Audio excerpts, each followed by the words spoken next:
No, that's not what we're going to Sundi, do. welcome to But I'll Take a Pinot Noir, an offshoot Fancy. of our show, But I'll Take a Pinot Grigio. So we are your host. Mhm. I am Jeff, of course, your resident service industry expert, Yes. which serves a lot here. There's a torture room in this movie that is in an old restaurant. So there's a tie-in. Yeah, would not pass health inspection. Speaking of, we're doing a movie. We're doing the Behind Your Eyes. Yeah, the 2011 gritty thriller with our Tom Sandoval and Kristen Doute from Vanderpump Rules. So that's what led us here. Right. And I was mistaken. By the way, I'm Sundi, pop culture professor, resident expert on all things pop culture, which, emphasis on the self-proclaimed. But I was under the impression that this movie starred Sandoval as the main couple. And I was quickly disabused of that idea because this is going to have some spoilers in it. We're just going to go ahead and let you know. Sure. Chock full. Kristen, I would say, is in here for a amount of time I would liken to Drew Barrymore in Scream. I was going to say that. Yes. And for other reasons as well. Okay. Yeah. So quickly, the movie is classified technically as a thriller in which a couple goes on a weekend getaway, ostensibly to meet Steven's parents, Steven played by Sandoval, and it goes terribly wrong when they're kidnapped, and then secrets start to emerge. There's some torture, hostage. They have to fight to get away. More secrets. Yeah, lots of secrets. There's a lot of uncovering of secrets. So because our girl Kristen is in the first 4.5 minutes, I want to start there. First off, straight out of the gate, it's so dark. It is very, very dark. The lighting in this film was misleading in many, many scenes, to some that I'll get to in a second, but it was very dark. When I tried to watch it on my TV, which did not go well, but it was so dark I could barely see it. Technical difficulties. Yes, many. One thing, luckily I've seen this movie twice now. Yeah, I made him watch it again because I couldn't make it work at my house. So one thing that helped was I knew, but there's just no way to get through it. I mean, it's just going to look that way. There's a lot of questions happening, but in these first scenes, so Kristen is sort of set up as, like you were saying, like the Drew Barrymore exposition of it. She's the hot girlfriend, getting stuff ready for a steamy night at home. Right. She's like, takes her shirt off. There's a little bit of like skin happening. Mm-hmm. The set looks like straight out of a porn studio. There's lots of word art. But a classy. Oh, yeah. Yes. Maybe just softcore porn. Yeah. Yeah, it's like a Manuel. It's definitely an opening up, like a softcore.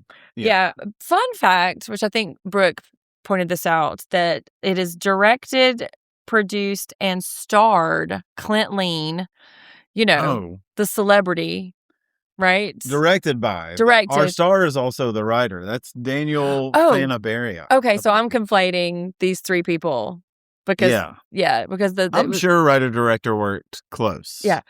Well, so Clint, but there are two different people writing and directing. Okay, thank you for clearing that up, because when they accept their Oscars, that'll be important for them to know. So, there's this I can't wait to hear the scandal that shocks 2011 to its core so much that 15 years later they've got to retroactively get Behind Your Eyes all the way up to the top spot. Get on board. Okay. So anyway, Kristen dies immediately after she does a very wooden exchange with what I guess is a Girl Scout. She can't afford to buy more than one box of cookies. She answers the door. She goes back. She's, getting ready for a sexy night. Shadowed figure attacks her. We get her bloodied corpse on the ground, dead within the first 5 minutes. Yep. Okay. So cut to porn set number 2. Exactly. And this is where I said, which Jeff quickly corrected me. I was like, the music's not that bad. And he quickly asked me, would you listen to it on its own? Which the answer is no.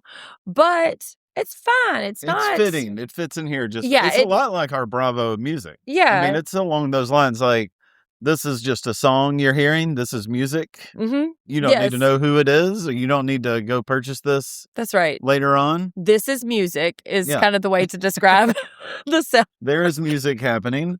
Music is happening. We're getting another sexy setup, too. Right. So this is the couple, like the main couple. A woman who looks very similar to Kristen. I thought it maybe have been her body double. They may have even been wearing the same wardrobe.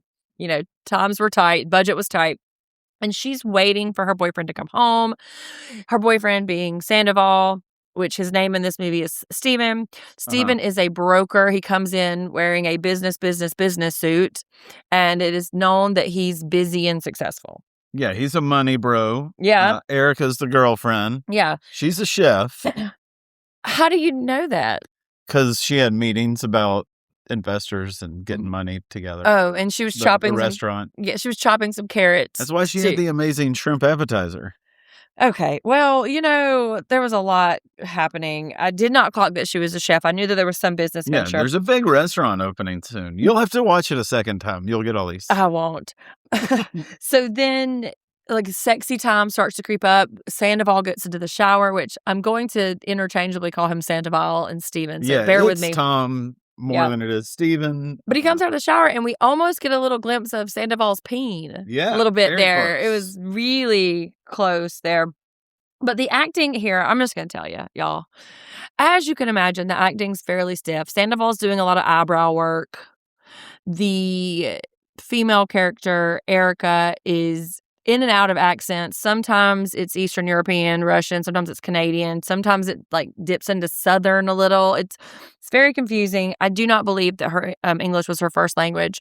And so if she had to learn this script in English, I could see why it would be kind of work. Yeah, we've got a Swedish actress. Oh, so nobody's first language was English on this set. Got it. Well, no, this lady, the actress. Later on, yeah.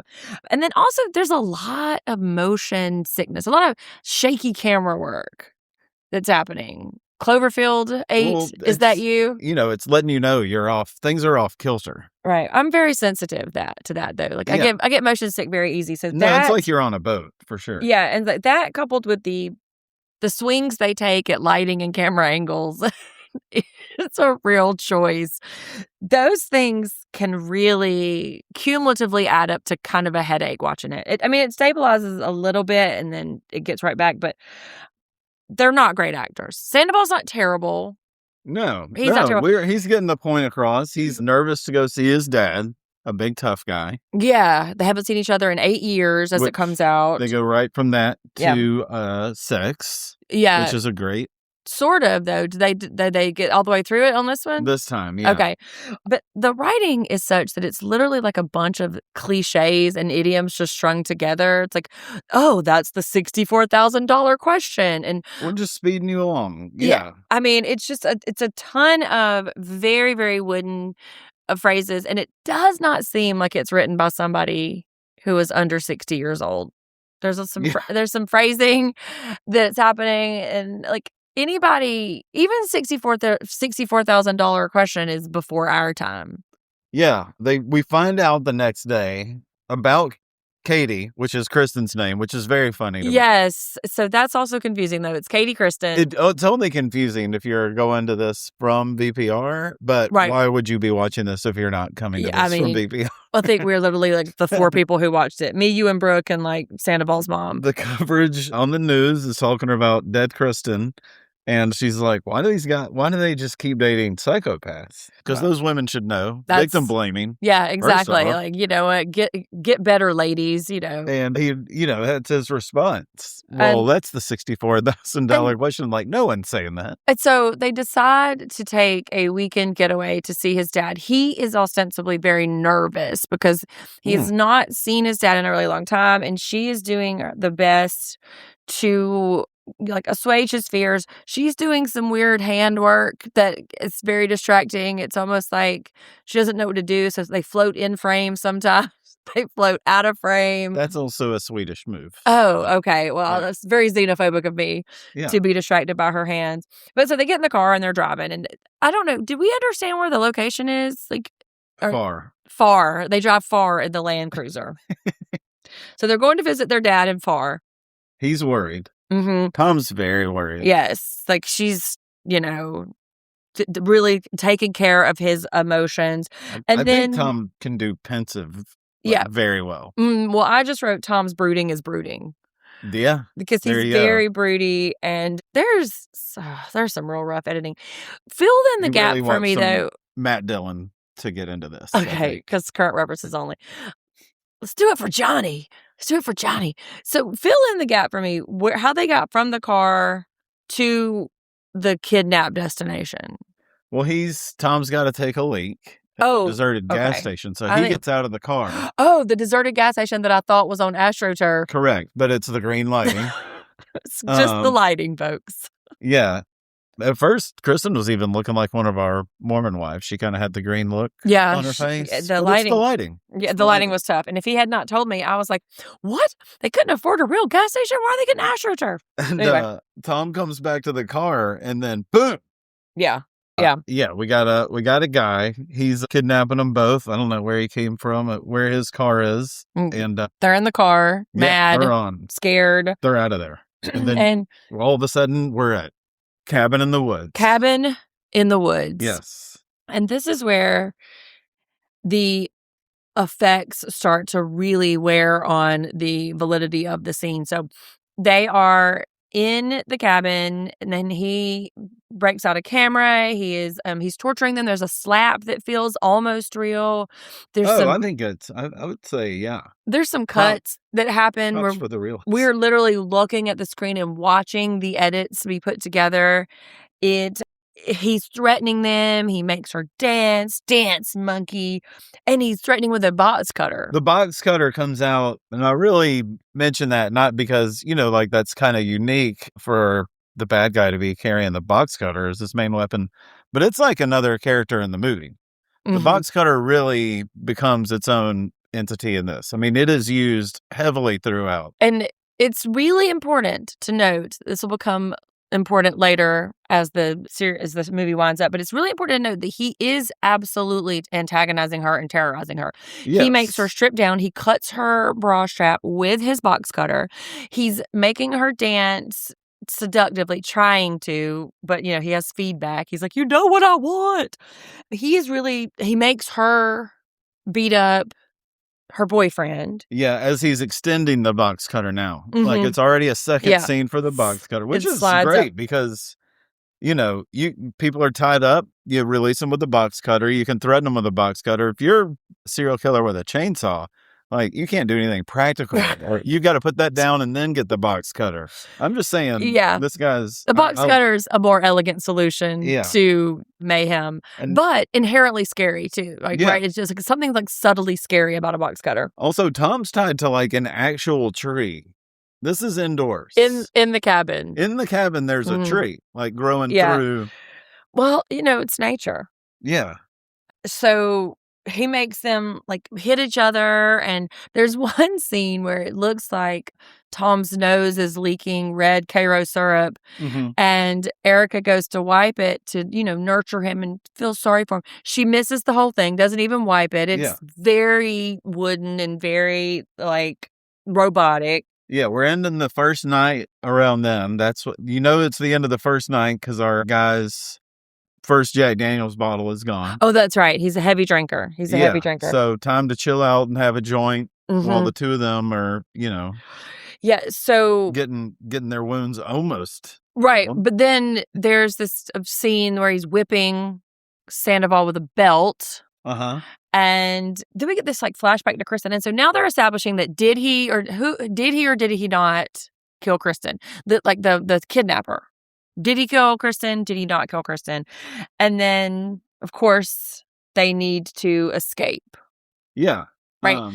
And they just break out of the electrical tape. They break out of the ties, zip ties. They are ingenious all of a sudden. And this is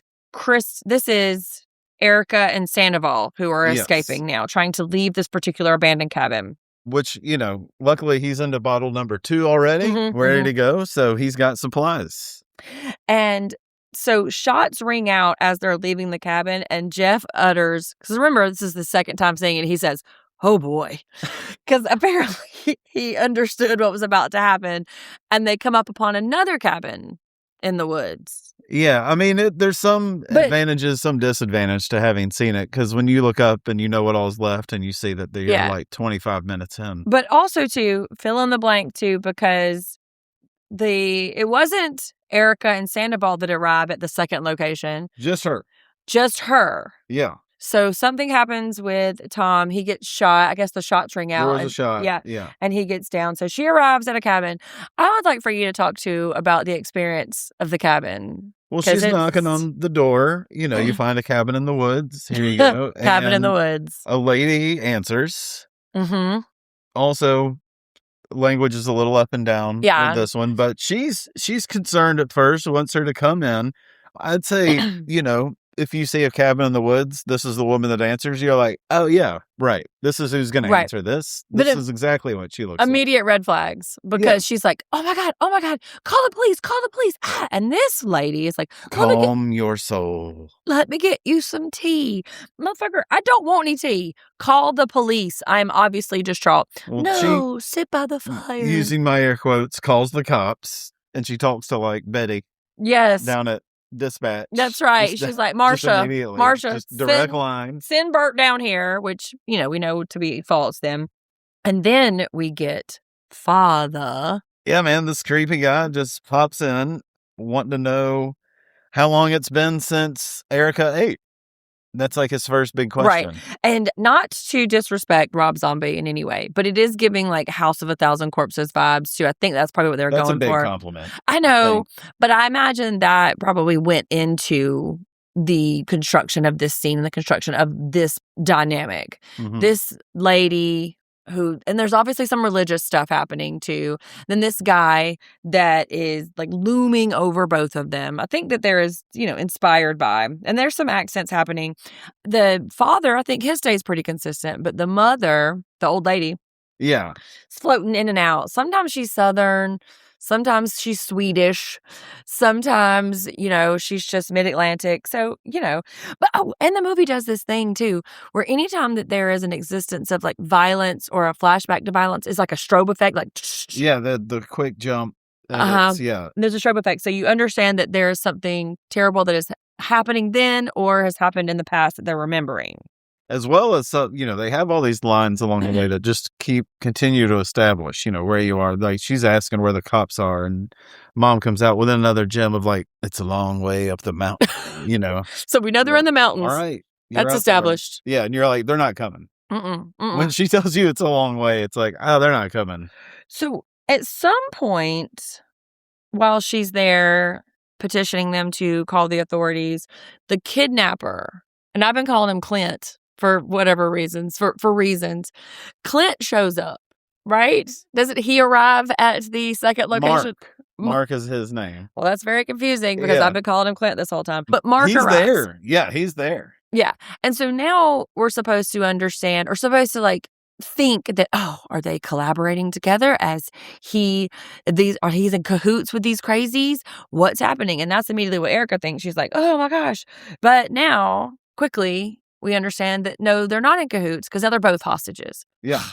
Fucking Clint, right? Like, you couldn't just like go call the police. Like, come on. And immediately, though, as we find out they're both hostages, he's actually telling on Steven / Tom about how he got his money worth and all this. So we're immediately thrown into like 3 different levels of what the fuck. Yeah. The first layer of secrets starts to come out. Yeah. So Clint Mark used to work in the same business building as Steven Sandoval did. Yeah. And he was in the mailroom, and there's like this like kind of cutting quip. Yeah, that makes sense. Because he couldn't have been a finance dude, because he looked sloppy. Right. And at this point, Erica is still mad at him for taking her hostage and torturing her because like they're still beefing. So Steven Sandoval was the drug dealer. No. Was the drug purchaser. Sandoval was getting coke and little blue pills. Right. Because, you know, how dare he need a little help with a woman as hot as Erica is what the implication is. I wonder why. I hope we get to that. Well, there is a little bit of a sniff here that he might be in the closet. Okay. Mm-hmm. So another secret revealed here. Yeah. A lot real quick. Yeah, it was. I was having a hard time keeping up with it. And thank God Jeff had seen it first. He was like my behind your eyes Sherpa, helping me through the very muddled plot that happened. Put that on the resume bullet. Okay. So if we're tallying the secrets, number 1, Clint and Sandoval worked at the same building. Yeah. Clint was a drug dealer in which Stephen was his major client. Uh-huh. Okay. Stephen possibly may be in the closet having some latent homosexuality. So then another big bomb is dropped. Who also may have paid. Yeah, that's the next Eric bomb. Yeah, the big bomb is that Sandoval Stephen paid Clint, the drug dealer, to orchestrate this weekend. Promised him $30,000, only paid him $20,000 to orchestrate this whole weekend. But it's kind of like flashed. We don't know it for sure. This is like when Jax has told you something, but Kristen hasn't, corroborated. Right. We're still piecing it together. Then there's a flashback. I was going to say, speaking of Kristen, we get a little flashback to Kristen / Katie. Mm-hmm. She's had enough of them, so that the guy who we know is Eric now, right? He's got to kick him out. No, Mark. The guy. I refer to him as the guy. The guy, the kidnapper. Mark. Right. My bad. Okay. So we flash back because Mark, this is where we learn that Clint Mark was boyfriend, girlfriend with Katie Kristen. Yeah. They lived together. Yeah. And they're listening to the song. You remember Jen from The Office? She had the boyfriend who had the acoustic album, like coffee shop acoustic guitar. Yeah. I think that's the music that we're listening to right now. Also. And, Sandoval Stephen Sandoval turns up at their apartment because he wants to buy drugs and some. Yeah. He propositions Clint in a very vague way, though. Like, it's not like he's like, hey, buddy, can I put it in? It's very subtle. Which is what people normally say. Well, I know, but he's the bad guy, right? Or one of them is.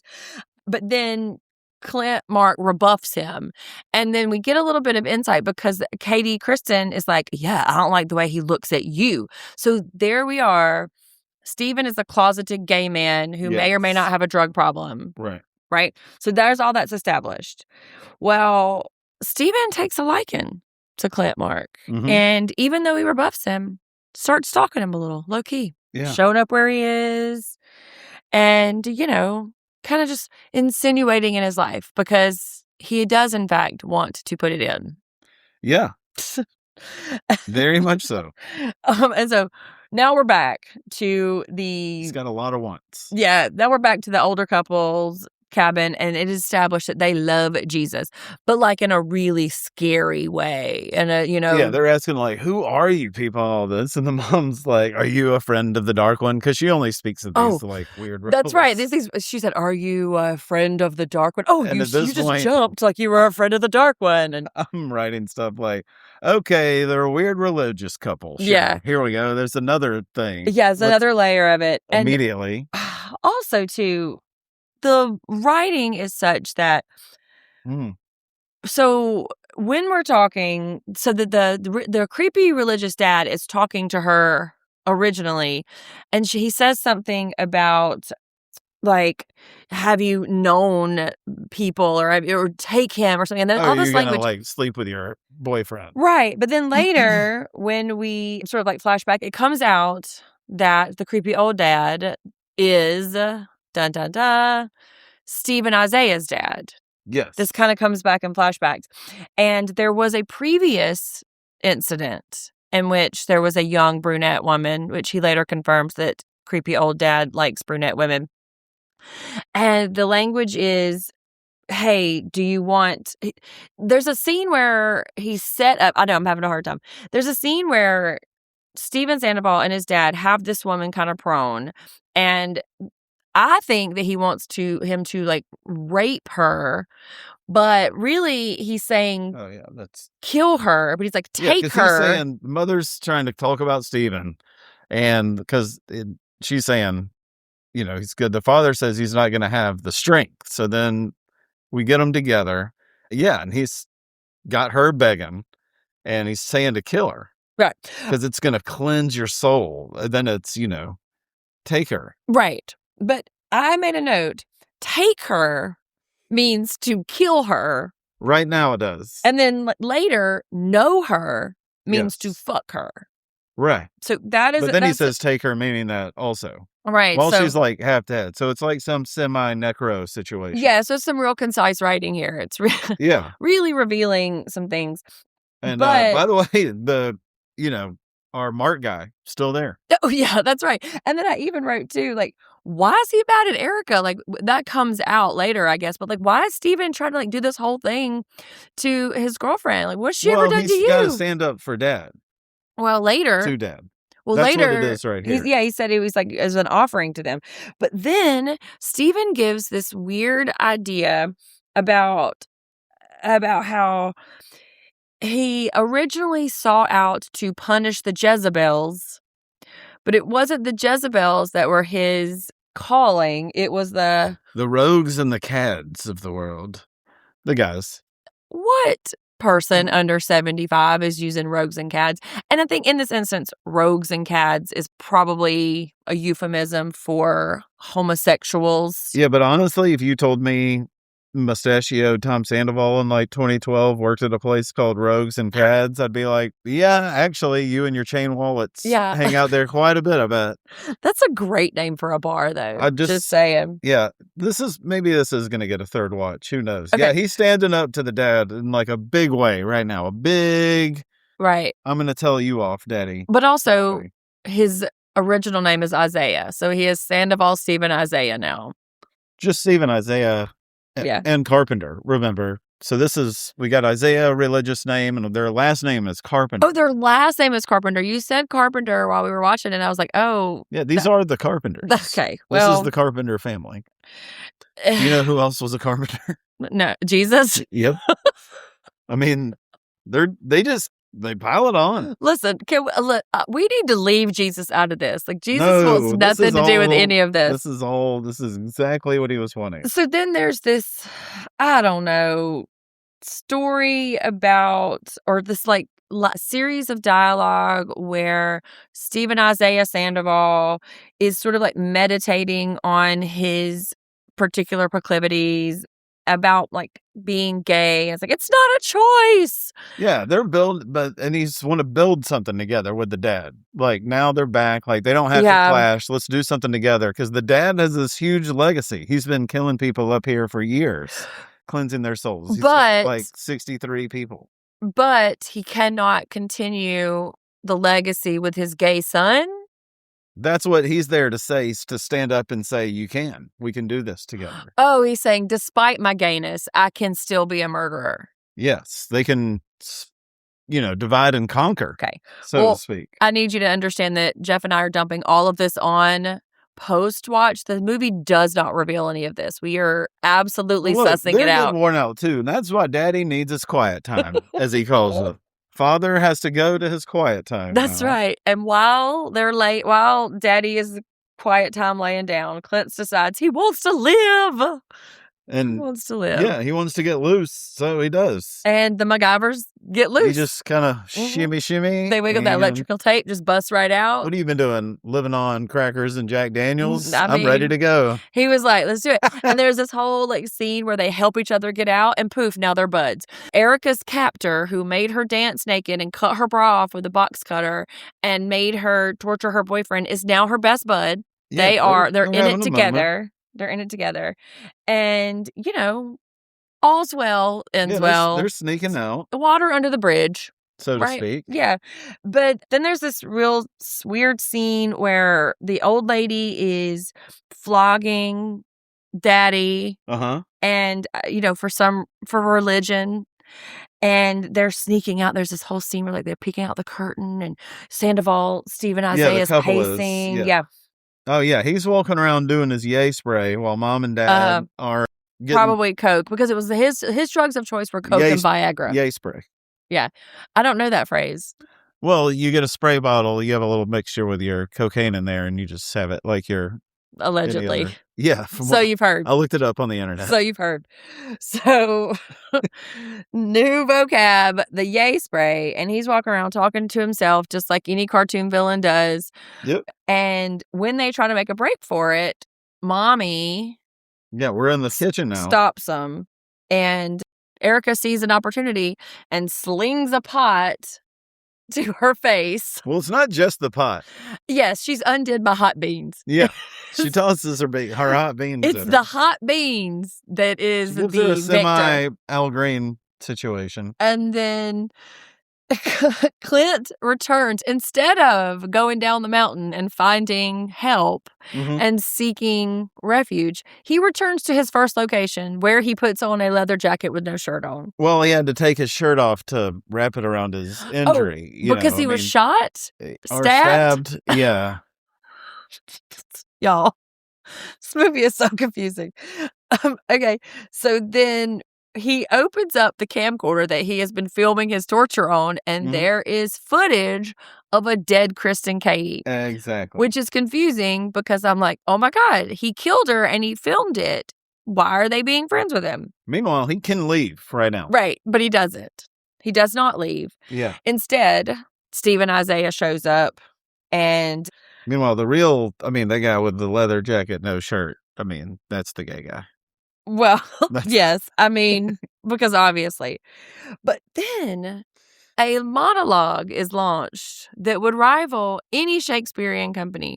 Sandoval goes into this monologue where he says, I just wanted to be your friend. Yeah, this is to our earlier captor. Yeah. Mark. Right. He's like, I just wanted to be your friend. And I guess all the stalking, all of the things, all the drug buying, all of that stuff, that he was just searching for human connection. And now we get, so correct me if I'm wrong, but this is where we understand that Sandoval / Stephen killed Kristen. Right. It was part of his plan now we know. To do so. And that Erica, the girl who is still captive somewhere, right, is just his beard. The bean attacker. Right. Who used beans as a weapon, was just a peace offering. He brought her there to offer, broker a peace with his dad because his dad likes to kill brunettes. Dad likes brunettes. Right. So Tom's monologue is not terrible. Just saying. Well, Tom's a bright spot in this a lot of the time. Yeah. Sad to say that. And I don't mean just because of the lighting doesn't affect him. That's right. His clammy skin is just reflecting the terrible bad lighting. But then we flash back, and both of these two fuckers have left Erica to fend for herself in the house of 1,000 corpses with, Jesus Daddy and Bean Mama. And he's dragging her to his torture chamber. He's going to do some things. He's like, oh, you're a witch. You're going to get cursed. And laying out like how he's going to torture. Yes, because, that's what villains do. They extrapolate their plan long before they execute it. Clint gets the drop on Stephen Isaiah. Yeah, he's attacking Stephen, gets his gun. Yeah. They get back up to the house, and Mom's singing again. Yeah, Mom was singing. They're arresting her bean face, and Erica's in her panties again. This woman gets naked and redressed no less than 6 times. Yeah. She's also draped over a barrel at this point. Oh yeah, that's the headline. It's not a good. That's the headline. Yeah. And then I wrote again, English is definitely not her first language because she slips into a very thick accent at that point. She's under a lot of stress. Yeah, the Russian accent is real strong. Daddy has a shotgun, and he shoots Stephen Isaiah. Well, because Mark took him as a hostage, and he's like, that's right. He used him as a human shield. Yeah. That's right. So he's like, shows you what you know. Yeah. You think I care about my gay side? He doesn't. He shoots him directly in the face and drops him. And inexplicably, now Erica has a leather jacket on with nothing underneath it. And so both their leather is just creaking against each other. You just hear the creaking. Yeah. The sound guy was probably cursing him. It's cute. Yeah. The sound guy was like, damn it, y'all, quit rubbing up against each other. The leather. Mom gets stabbed. And now they're in love. Well, Erica kills the dad with the hatchet. That's right. There's a hatchet. It's so dark I couldn't tell, but yes. Yeah, she kills the father with the hatchet, gets her leather jacket on, and now, surely, it's time to GTFO. Well, nah. They're having a sweet moment. They are. They're in love. A hand on the shoulder. They're talking about what drinks they're going to have. I like mine shaken nuts. They're just like looking in each other's eyes, and then mom... Bean face. Hot bean face coming through. And then she gets stabbed. Bean burns and all. She's out. And that brings them even closer. Yeah, she falls in his arms crying. But not where we end it. No. You think that's the end. But we cut to the basement in which Stephen Isaiah Sandoval is draped over said barrel. Face blasted from a shotgun. Makeup looking like it came from Party City. A blink. And we see him blink. Because in case anybody wants a Behind Your Eyes 2, we have to let the villain stay alive. And then the credits start to roll, and then Jeff sneakily plays Good as Gold. I recommend it. Have it ready to go for a credit roll at any time. Thinking that that's the way the movie should have ended. So, overall, I don't even know, because it's obviously a terrible movie, but what were the best parts of it to you? I mean, seeing Kristen, even though it was brief, and Sandoval in there is the highlight for me, for sure. Okay. I mean, it's not a horrible story. I mean, there's so many better ways to do this. Yes. You know, like in a different... If you haven't seen The Vanishing, go watch The Vanishing or something like that. It's just it's so many layers in this. Well, in a different, better done movie, it could have been some kind of comment on internalized homophobia brought about by religious abuse, the oppression of like the evangelical situation, the way that it presses out any kind of outside thinking, and the way father-sons are with each other. And it could have been a conversation on that. But as it stands, a lot of swings. Yeah, it did a lot. The best part to me was Sandoval looked very handsome. He's a good, he's an actor. He looks like he really doing. Yeah, his hair was tall and when it should have been. Yeah, he and his best moments were when he was mad. Fuck you, dude. Let her go. Well, we've just watched him in a reunion, so we're seeing him do that a lot. Right. So he was just playing to type. So this is hot. I mean, he does this in 11, starts Vanderpump in 12, 13. We're in 14 now. I mean, they're catching him hot. It's like Brad Pitt in 94, 95. Like, when he does Interview with a Vampire, 7, 12 Monkeys. Sir, Behind Your Eyes is no Interview with a Vampire. Remember when Brad Pitt did all those movies? This is the exact same thing. Look. This is the exact same thing. Behind Your Eyes is Sandoval's Meet Joe Black. What does the title mean to you? I don't know. Whose eyes? Who's the your? Ours as the viewer? Or Daddy's? Sandoval? Well, I don't know. And I've had at least 3 hours to think about it. I mean, I don't know. It does seem... So alternate titles could have... You only know the truth that's behind... I mean, I have no idea. No. I'm trying to read. I think some alternate titles should have included the words woods or cabin. Cabins in the woods. Or like run. There's a tree inside the house. Tree. Like, tree runs cabin woods. Something along those lines. Because Behind Your Eyes is not the best thing. What was the most egregious part? Like, what was the thing that just reached to the screen and slapped your face? One of these themes, either the gay being an issue or just the religious, or one of those two. Because if you do one, like the other might be implied. Just don't drive it home as much. Yeah. Like, one of these things has got to go. Like, even take out, because Dad likes brunette. Like, I don't know, something. Yeah, it was very convoluted. Like, it was. And, like, not only... It's the kind of movie where I need either a lot more information or a lot less. Yeah. Like, the amount you gave me is not satisfactory. Mm-hmm. I need more. Because he was He was gay. He was super religious. He had daddy issues. He had a drug problem. He was a finance bro. Which is a problem. He murdered a woman. Like, it was a lot happening. Yeah. In that way. Would you recommend it? To who? To my worst enemy. So that's a no.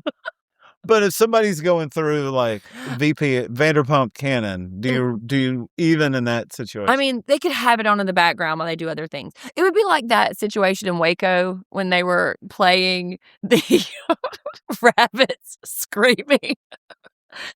This could be something. So just keep this Blu-ray around in case. I'd just be like, you're in all hours of the night, just turn up. Yes, exactly. Thomas monologue on repeat over and over. Those hostages, they would release those hostages immediately. Yeah. So, just saying. But no, I wouldn't recommend it. Okay. To anybody. Okay. So, we now are moving from this gym to another turd in the pool. Vanderpump Rules. Behind Your Eyes 2. Vanderpump Rules season 12, in which we are halfway through. We have done a casting couch and we did a whole round of Fuck, Marry, Kill, because anything but watch and talk about this show. So find those fun episodes. We're like starting a series of like Pinot Noir, but I'll take a Pinot Noir where we take on a little bit more grittier things. I'm really trying to get Jeff to take on the Stassi episode of My Sweet 16. Which is the dark thing you wanna? Yeah. Have you seen it? No. So send all of your emails at Jeff and make your requests, and we will see you on the other side of season 12, episode 5. 5. Okay. See you then. Bye.